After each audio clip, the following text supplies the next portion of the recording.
పాలు కాచేటప్పుడు పొంగుతాయేమోనని 4 బొగ్గులు తక్కువ వేస్తే కాగలేదు. ఎక్కువ వస్తే పొంగిపోయినాయి. సమంగా వేయటం ఆ సమయానికి తోచలేదు. గరిటె తీసుకుని పాలు కాగేటప్పుడు మీగడ అందులోనే కలిపి వేస్తుంది. మీగడ పైకి కనపడకుండా పోయింది, కానీ పాలల్లో నుంచి తొలగలేదు. మీగడే నెయ్యికి ఆధారమనుకొని మీగడ లేకుండా చేస్తే నెయ్యి రాదేమో చూద్దాం అని కలిపినా మీగడ కంటికి కనపడలేదే అని, కానీ పాలల్లో కలిసే ఉన్నది కనపడకపోవటం చేత నెయ్యి రాదు కదా అని అమ్మ కవ్వం తీసుకుని చిలుకగా పాలల్లో లిప్తమై ఉన్న మీగడ వెన్నగా మారింది. వెన్నలో లిప్తమై ఉన్న నెయ్యి ఎందుకో కాదో చూద్దాం. ఒక రూపంలో నుంచి మరొక రూపం రావటానికి అగ్నితత్వం కలిస్తేనేగా. కవ్వం ఇన్ని రూపాలు తీసుకుని వచ్చినప్పుడు నెయ్యిని మాత్రం ఎందుకు తేలేదు అని 5 గంటల సేపు తరచుగా చల్లలో నుంచే నెయ్యి అయినది. అగ్నితత్వం ఒరిపిడి వల్ల బయటపడుతుంది. తత్వం లేక కాదు, అన్ని తత్వములు అన్నింట్లో ఇమిడే ఉన్నాయి. ఒక ప్రకోపం వల్ల మరొక ప్రకోపం బయటపడుతుంది. ఈ రోజు పాలు కాచి తీశాను, రేపు వచ్చి పాలల్లో నుంచి తీద్దాం. పచ్చిపాలు తోడుకోవా అని మరునాడు మళ్ళీ పందిపాలు తీసి పచ్చివి తోడు వేయగా తోడుకొనును. అందులో నుంచి నెయ్యి వస్తుంది. 3వ రోజు పందిపాలే తీసి సన్నని సెగ పెట్టి సాయంకాలం దాకా కాయగా పాలు ఎగిరిపోయి మీగడ మాత్రం మిగులును. పాల భాగం పాలదే, మీగడ భాగం మీగడదే. పాలు మీగడ కాదు. పాలు మీగడైతే మీగడ పైకి తేలవలసిన అవసరం లేదు. ఆ మీగడను తీసి చల్లారబెట్టి పిండగా మీగడ పిప్పయి నెయ్యి బయటపడుతుంది. ఇదే పంచామృత తత్వం.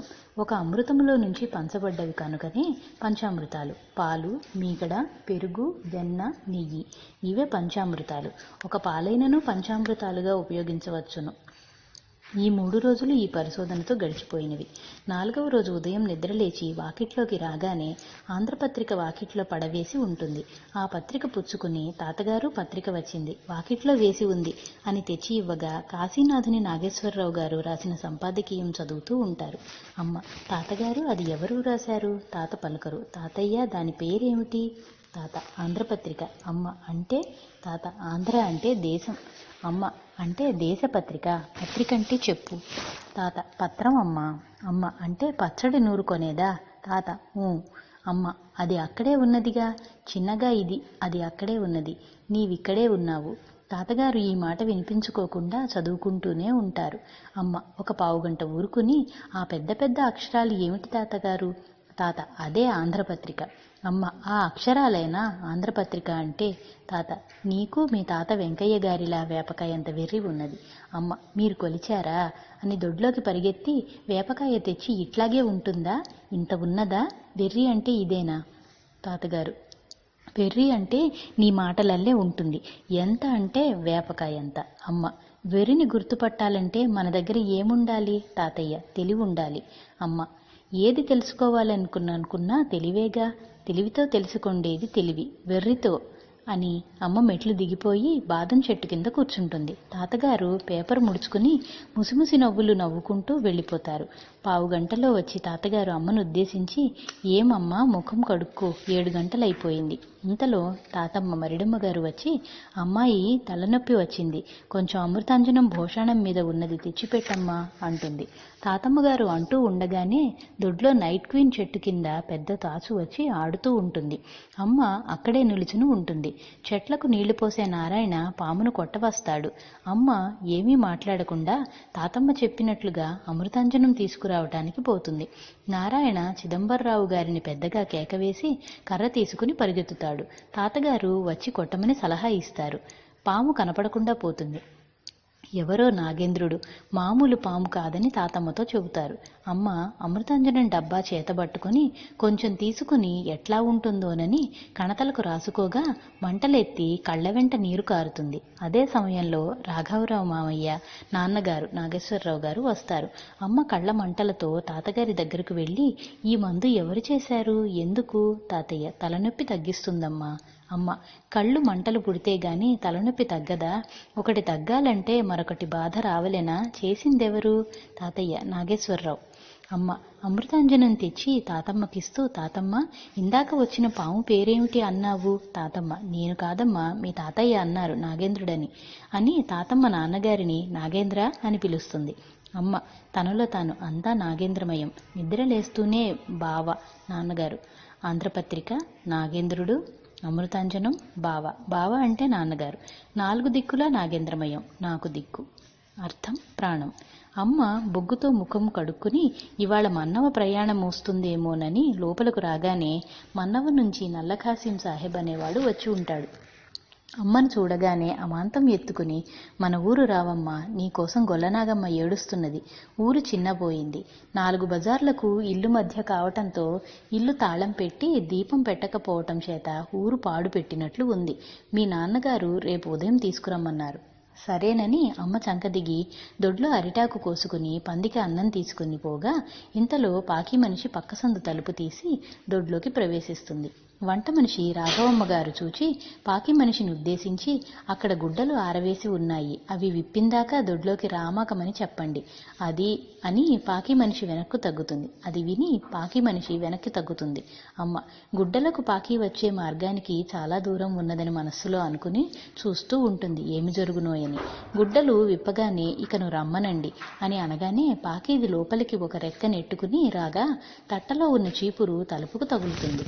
రాఘవమ్మ గారు ఆ చప్పుడు విని, ఏమిటి ఆ శబ్దం, పాకిది లోపలికి వచ్చిందా, వచ్చింది, ఎందుకు అంత శబ్దం అయింది అని బయటకు వచ్చి ఒక రెక్క తీయుట చూచి తట్ట తగల్లా తలుపుకి అని అనుకుని మడి ధోవతి వదిలి ఇంకొక చీర కట్టుకుని వచ్చి, నీకోసం మైలపడి వచ్చానే పాకి, ఎక్కడ నువ్వు?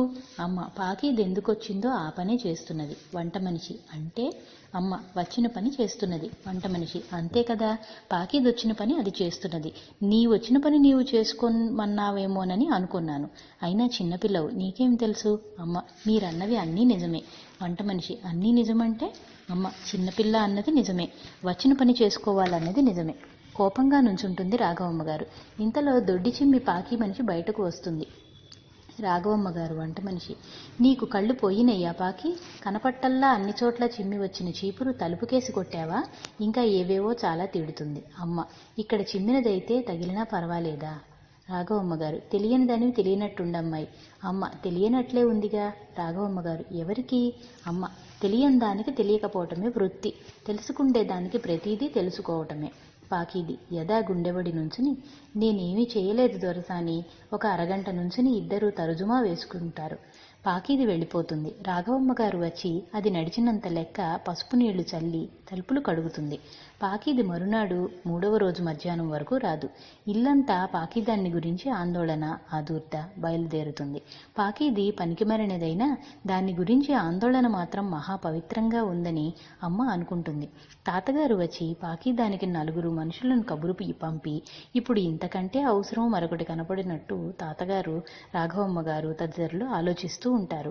అమ్మ ఒక చీపురు తీసుకుని దొడ్డి చిమ్మి ఒక సీనారేకు డబ్బాలోకి ఎత్తి వస్తుంది. ఇంతలో ఆ రాఘవమ్మ గారికి దొడ్లోకి వెళ్ళవలసిన అవసరం కలుగుతుంది.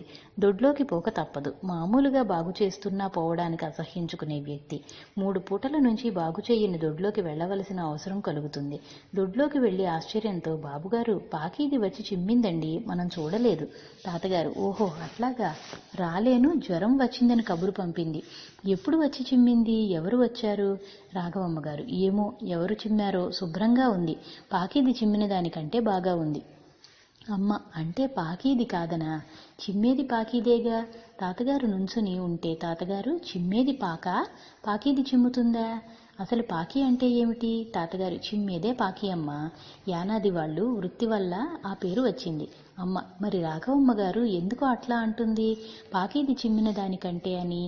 తాతగారు పెద్దది కాదు, ఏదో తెలియక అట్లా అంటుందిలే. అమ్మ పెద్దవాళ్ళు మాట్లాడినప్పుడు పెద్దవాళ్ళు అంటారు, చిన్నవాళ్ళు మాట్లాడినప్పుడు చిన్నపిల్లలు అంటారు, మరి తెలిసేది ఎప్పుడు? తెలిసేది ఎవరికి?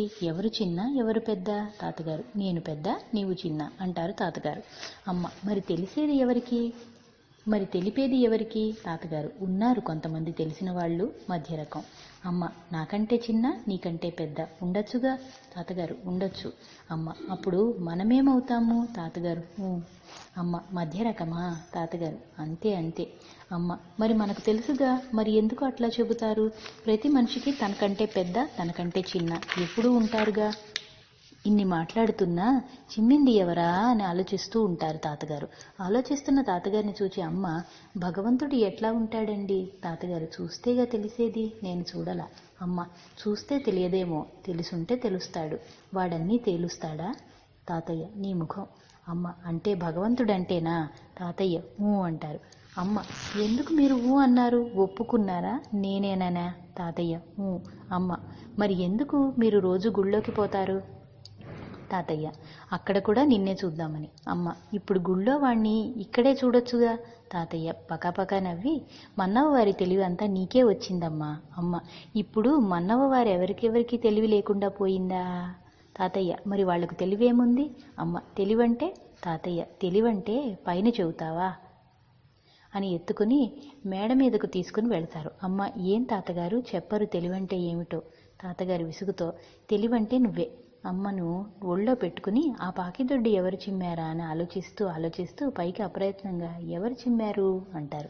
అమ్మ అది విని ఎవరు చిమ్మితే ఏం, చిమ్మేది పాకి అన్నారుగా. తాతయ్య అవునమ్మా ఎవరైనది తేలొద్దు, డబ్బులు ఇవ్వద్దు మనం. అమ్మ అంటే మనమంటే నేను కూడా ఇస్తానా? తాతయ్య లేదమ్మా నేనే ఇస్తా. అమ్మ చిమ్మిన మనిషి వచ్చి ఎవరు చిమ్మారని అడిగితే నేనే అంటే ఆలోచించకుండా ఇస్తారా? తాతయ్య ఆ. అమ్మ నేనే చిమ్మినది. తాతగారు నమ్మక ఆ అన్నందుకు ₹1 ఇవ్వబోతారు. అమ్మ నమ్మి ఇస్తున్నారా? ఆ మాట అన్నాను కదా అని ఇస్తున్నారా? తాతగారు నమ్మలేదమ్మా. అమ్మ నేను నమ్మలేని అమ్మనా అని పెద్దగా అని అమ్మలేని అమ్మనా అని మెల్లగా అనును.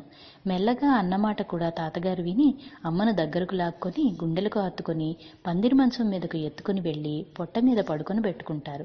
అట్లా ఒక పావుగంట పడుకోబెట్టుకుని కళ్ళ వెంట నీళ్లు పెట్టి అమ్మను కిందకు దించి ₹2 తీసి చేతిలో పెట్టబోతారు. అమ్మ నాకొద్దు కానీ పాకిది ఆ ఒక పూట చిమ్మితే ఎంత ఇస్తారు? తాతయ్య అది నెల లెక్కమ్మా. అమ్మ నెలలో పూటను విడదీయండి. తాతయ్య విసుగు పుట్టి అర్ధనా అంటారు. అమ్మ ఇదేనా మొన్న లక్ష్మణాచార్యులు గారు వచ్చినప్పుడు మాట్లాడుతూ అర్థం ప్రాణం అంటున్నారు, ఈ అర్థమేనా? తాతయ్య అబ్బా నీకెక్కడ దొరుకుతాయమ్మా ఈ పదాలు? ఆ ఇదే అంటారు. అమ్మ ప్రాణం అంటే కూడా ఇదేనా? తాతయ్య ఆ ఇదే. అమ్మ మొన్న అమ్మ చచ్చిపోయినప్పుడు ప్రాణం పోయిందంటిరే, ఇదే పోయిందా? తాతయ్య కాదమ్మా ప్రాణం అంటే ఎంత తీపో డబ్బు అంటే అంతే, అదే దాని అర్థం. అమ్మ అంటే ప్రాణం ఉన్నంత వరకు డబ్బు అవసరమనేమో. తాత ఇది ఇంకా బాగుంది, తనలో తను సాత్విక స్వభావం అని అనుకుంటారు. అమ్మ నీ భావమా? మనసులో ఉన్నది గుర్తించి. తాతయ్య కాదమ్మా. అమ్మ మొన్న స్వా అంటే తనే నేనే నని భారతి పిన్నికి పాఠం చెప్పటంలా స్వభావం అంటే మీ భావం, సాత్వికం ఉన్నదని గుర్తించింది మీ భావం, అదే సాత్విక స్వభావం. తాతయ్య మా అమ్మ వ్యాసుడంటిదవుతుందా అనుకుంటారు. మంచం మీద నుంచి దిగి కోర్టు వేళయిందమ్మా, రేపు మధ్యాహ్నం ఊరుకెళ్ళొద్దు, అన్నీ 4 రోజుల దాకా వాయిదాలు వేయించి వస్తాను, ఆడుకో. నల్ల కాసిం సాహెబ్ వచ్చి ఈ పూటే తీసుకురమ్మన్నారండి అని అంటాడు అతను వచ్చిన 3వ పూట.